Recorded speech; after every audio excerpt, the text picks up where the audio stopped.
आपल्याला माहित असेल की रस्त्यांच्या दुरावस्थे विरोधात मागील 5 वर्षात सर्वात जास्त आंदोलन काँग्रेस पक्षाने केलेत।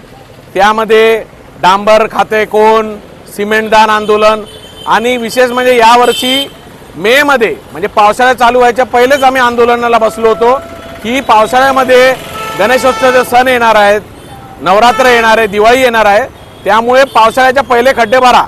पण तसं काही झालं नाही आणि जी वर्षानुवर्ष अवस्था आहे त्यापेक्षा वाईट अवस्था या भारतीय जनता पार्टी आणि शिवसेनेची जी सरकार आहे, मी महानगरपालिकेला दोषच देत नाही, कारण की जे काही तिकडचे अधिकारी आहे ते महायुती सरकारच्या इशाऱ्यावर काम करत आहात। तर ही अवस्था आज उल्हासनगर एवढी वाईट आहे अशी अवस्था कधीच नव्हती।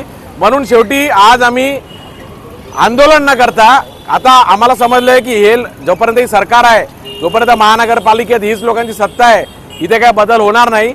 पण किमान आम्ही एवढं तर करू शकतो की नागरिकांना सतर्क करू शकतो की बाबा इथे खड्डे, म्हणून आम्ही आज सुरुवात या सेंट्रल हॉस्पिटलच्या रोडवर चालू केली आहे। इथे आम्ही खड्डे मार्किंग करत आहे जेणेकरून रात्री दिवसा मार्कर घेऊन की लोकांना खड्डे दिसतील, कोणी पडणार नाही। आपल्याला माहित असेल 4 महिना पहिले इकडचे डॉक्टर इकडच्या रस्त्यावरच खड्ड्यावर पडून वारले होते आणि इथे टाउन हॉल आहे, आमदारांचं एवढं मोठं कार्यालय आहे, तरी या रस्त्याची एवढी वाईट अवस्था आहे। ही परिस्थिती अख्ख्या शहरात आहे।